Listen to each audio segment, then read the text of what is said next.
tout le monde voit la manivelle de manière horizontale. Et effectivement, si on l'allonge, on augmente le couple. Sauf que quand vous la remettez à la verticale, elle a tous les inconvénients. La flexion de la jambe qui rentre dans une zone de flexion de la jambe totalement inefficace. Vous perdez la vie, c'est un point mort, c'est mortel. Vous avez 80% des manivelles qui font entre 172,5 et 175. Or, les bonhommes mesurent pour faire large entre 1m60 et 1m90. Comment se fait-il qu'il y a tant de variations sur les bonhommes et si peu sur les manivelles? Il y a quelque chose qui ne colle pas. Hein, c'est l'évidence. C'est comme tout, c'est une mode. C'est comme les plaques carbone, c'est comme le régime cétogène. Et la mode, c'est fait pour quoi? C'est fait pour changer. Parce que quand tu changes de mode, tu crées du business. C'est ça que les gens ont du mal à comprendre en fait, c'est que en fait c'est pas la recherche du fameux japonais, c'est pas la performance en fait, c'est juste de gagner le plus d'argent possible. Parce qu'en fait si c'était vraiment la performance, il l'aurait pris. Mais d'abord faut-il la comprendre, la performance. Voilà. C'est-à-dire qu'il faut que les gars de l'époque, c'est bien que tu me fasses ça comme remarque. Pour l'époque, on est entre 2010 et 2020. Pour l'époque, la performance, ça reste encore la biochimie. Tu vois ce que je veux dire? Ça reste encore quel produit tu te mets dans les tuyaux pour avancer plus vite. Donc la performance est chimique ou biochimique. Quand tu parles de biomécanique, c'est assez hermétique pour la plupart des gens.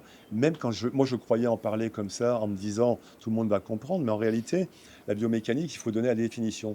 La biomécanique, c'est adapter la machine à l'homme. Ça se fait dans les entreprises, dans des postes de travail, on adapte les sièges, les positions pour que le gars se fatigue le moins possible. Donc on essaye d'enlever tous les facteurs limitants de la fatigue dans le travail. Sur le vélo ou sur d'autres objets mécaniques, on adapte la machine à l'homme pour éviter les contraintes ou trop de contraintes ou diminuer certaines contraintes. Mais même le biomécanique, moi je l'employais comme ça en me disant tout le monde comprend. En réalité non. Et la performance, personne ne pensait qu'elle pouvait être d'ordre biomécanique. Jusqu'à il n'y a pas longtemps, ou avec le podcast que j'ai fait avec toi, où on a parlé de la longueur des manivelles, où j'ai même pas lu les commentaires, mais je savais de quoi il retournait. Ça allait se hérisser, se cabrer, etc. Pour la longueur des manivelles, je reprends le truc. Quand on parle de longueur des manivelles, tout le monde me dit, et je vais vous raconter une anecdote à propos de la longueur des manivelles.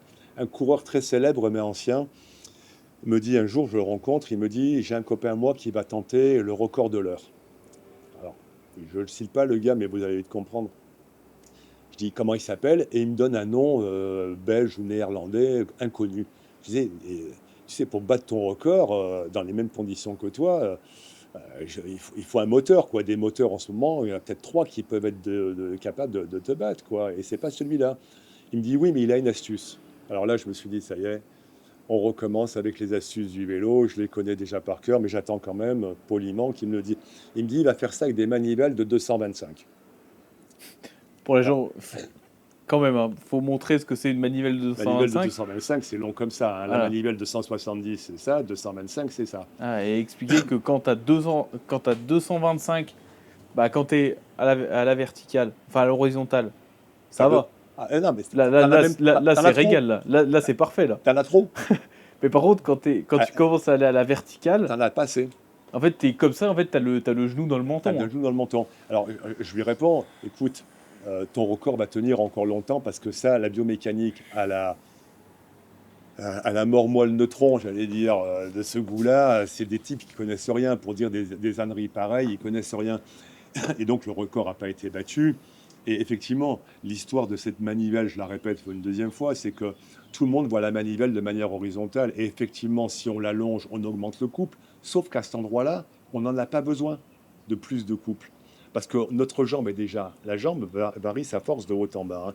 La jambe est à sa force maxi et la manivelle dans cette position est à son efficacité maxi. Ceux qui ont besoin de trucs, on ne va pas rentrer dans les sinus, cosinus et toutes ces choses-là, mais ça se comprend aisément. Sauf que quand vous la remettez à la verticale, elle a tous les inconvénients. Et ce n'est pas proportionnel. C'est terriblement coûteux en haut. Pour un tas de raisons, la durée de passage au point mort, la flexion de la jambe qui rentre dans une zone de flexion de la jambe totalement inefficace et non pas proportionnelle non plus. C'est-à-dire que vous perdez beaucoup de couple à cet endroit-là, vous perdez beaucoup de vitesse, vous perdez tout. Vous perdez la vie, c'est un point mort, c'est mortel. Et puis même si on comprend en fait aussi la taille du cercle qu'on fait avec la manivelle. Quand tu as une grosse manivelle, tu fais un gros cercle. Du coup, ça veut dire que plus le cercle est gros, plus tu produis de l'effort, plus tu produis de l'énergie, plus tu dois produire de la puissance, du travail pour pouvoir faire ce cercle.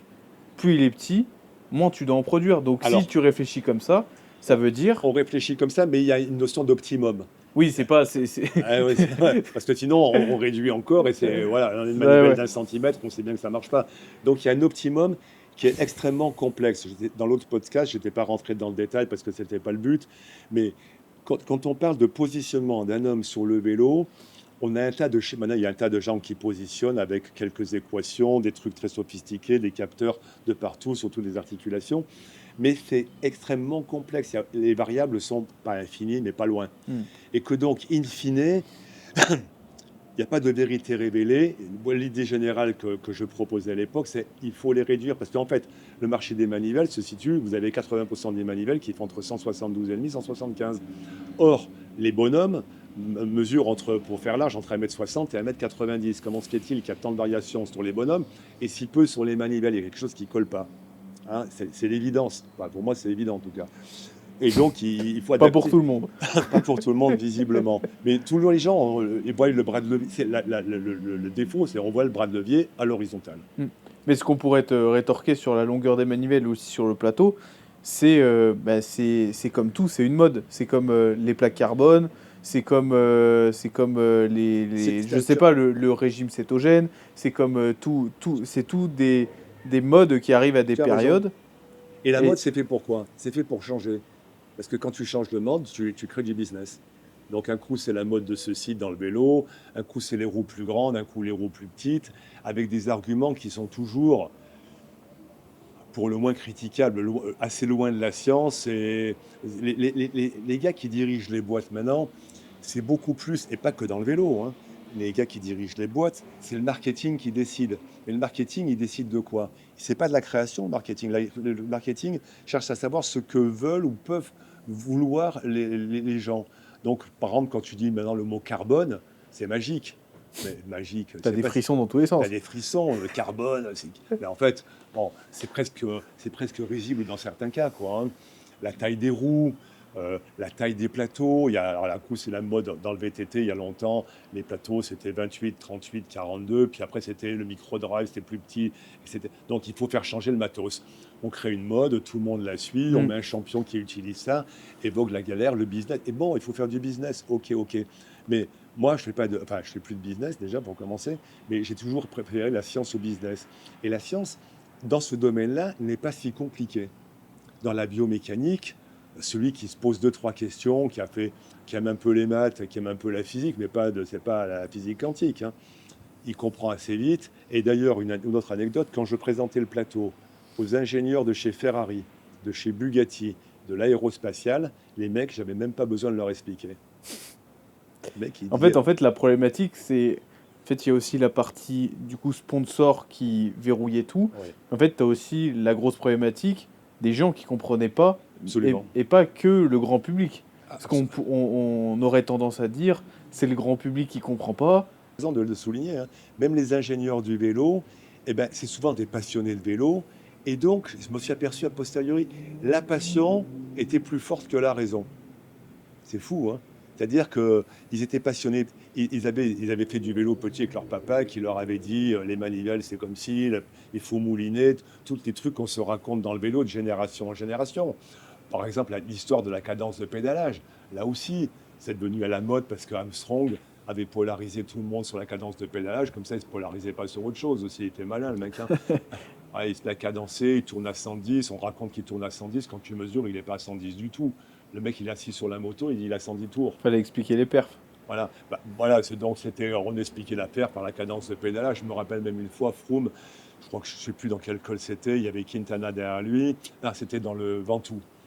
Et il se met à accélérer, et d'un seul coup, c'est vrai qu'il est en cadence assez rapide.